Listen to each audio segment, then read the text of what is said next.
People come in and out all the time. There could be different people. They had a small teardrop. The site is like this where they were trying to park. They actually wound up moving. I'm not looking forward to this because one of them is going to try to cheat. But I always went, this is actually, I would say this is a resort. We're just kind of giving you a feel of what it's like when we're here. Look at this beautiful view we have behind us, guys. We are at Nashville Shores Lakeside Resort in Nashville, Tennessee. And do we have a campground review for you?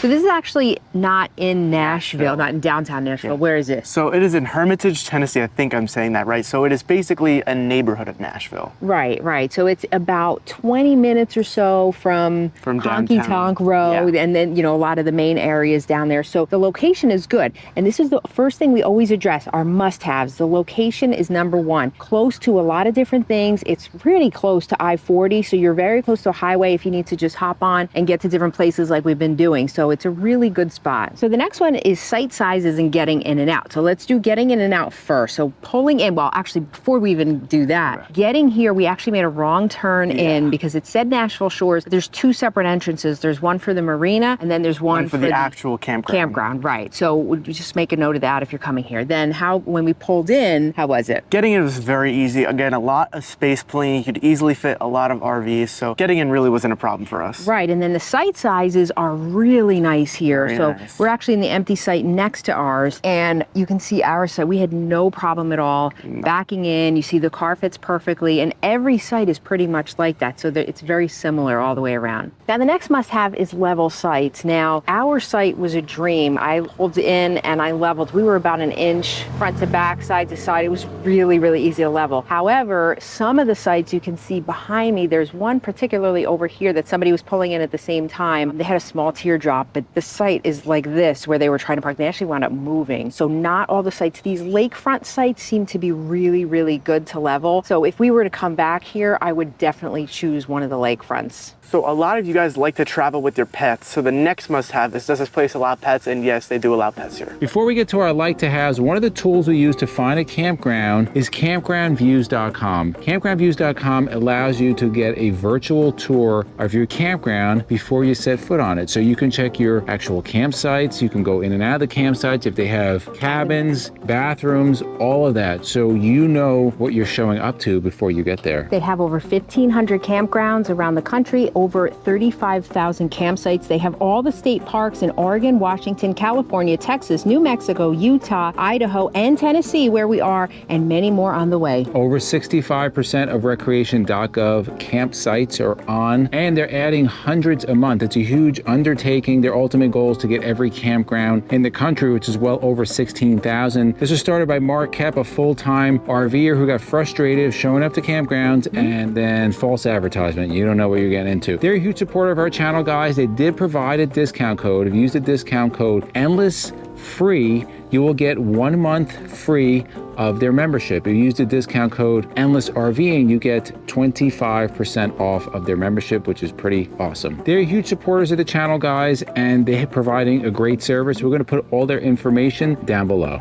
Next is going to be our like-to-haves. We like to have good internet speed, so we're on AT&T. We're getting 91 down, 27 up. That does fluctuate. We've gotten as high as 250 down and in the 30s up, but that's about average. Next thing we like, guys, is space in between sites. This is a private campground. You're not going to be secluded, but you do have a good amount of real estate. We don't have anybody next to us, but even if they were next to us, we have plenty of space to both open our slides, concrete pad. It's all good. Next thing we like to have, full hookups. We are in site 30 right now. We're actually in site 36 where we're set up, but this is a very similar site. Full 34 hookup. actually. 34, sorry. 50-30, water pressure is good, 42 with their pressure regulator, and we have the sewer dump also. Our site, like I said, has a concrete parking space, concrete pad where we have a plastic table, which is really nice, and we also have a fire rent. So the next like-to-haves are not a lot of overhang is one. Most of the park, you're wide open. Our space is wide open. So if you, for example, if you have Starlink, you're gonna get really good service here in most of the park. Where I am, there's a lot of trees, but not a lot of the sites are under trees. And the next thing is dog park. We mentioned they do allow dogs. This is one of the greatest dog parks I've seen. It is huge, not getting a lot of use. And I do want to make a note that this campground is quite empty for August. I know kids are back to school now, so that could be it, but it's very quiet, which I really, really like. But just take a look at this.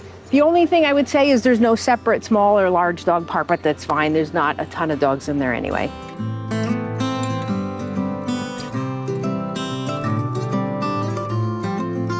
So the next big thing is all the bonuses, amenities, activities that you can do here. And the first big one is the big selling point of this campground, and it's the Nashville Shores Water Park. So if you stay here, it is not included in your stay. You are gonna have to pay extra fees for it. But if you just you'll get a discount. You'll get a discount if you do stay here. But if you just look behind us at all the stuff they have here, it just looks awesome. I'm not looking forward to this because I know when I do the racers, one of them is gonna try to cheat and it won't be fun. It's not me. Izzy always cheats, but I always win. And then they also have the Treetop Adventure Park. So there's a whole zip lining park. At this time of year in August, I do want to make a note that the zip lining and the water park are only open on weekends, Saturday and Sunday, because of schools being back in session. So if you're coming here, just keep that in mind. Tons of activities around the campground. You have cornhole, you have tetherball, you have the chill zone. The chill zone with ice cream. Yeah, that's open Thursday through Sunday from 4 to 10 at this time in August. You have horseshoes, yes. You have jet ski rentals, boat rentals, kayak rentals, all that stuff over by the water. Yes, they also have a really good store with a lot of items, a lot of souvenir Nashville type things, but also camping items and foods and snacks. They have a nice playground, so if you have kids, that's great. Also, over by the marina. That's, back that way, they have a nice restaurant on the second floor, I was told, with delicious barbecue and delicious cakes. So yeah, we may try that out while we're here. They also have a small beach area, so they don't have a pool per se. If you use the water park, they have the lazy river and all of that. They have a beach area. It hasn't really been open since we've been here. I think maybe on the weekends, again, that may open. Very small area with a swimming area in Percy Priest Lake. Then they also have, if you don't have an RV, but you really want to come here, they have tons of cabins that are actually beautiful. Some of the nicest looking cabins, at least the exterior that I've ever seen in a campground. Yeah. There's 24 I saw when I went walking this morning, 24 lakefront cabins. Then they have a whole section in the woods that is like hillside cabins.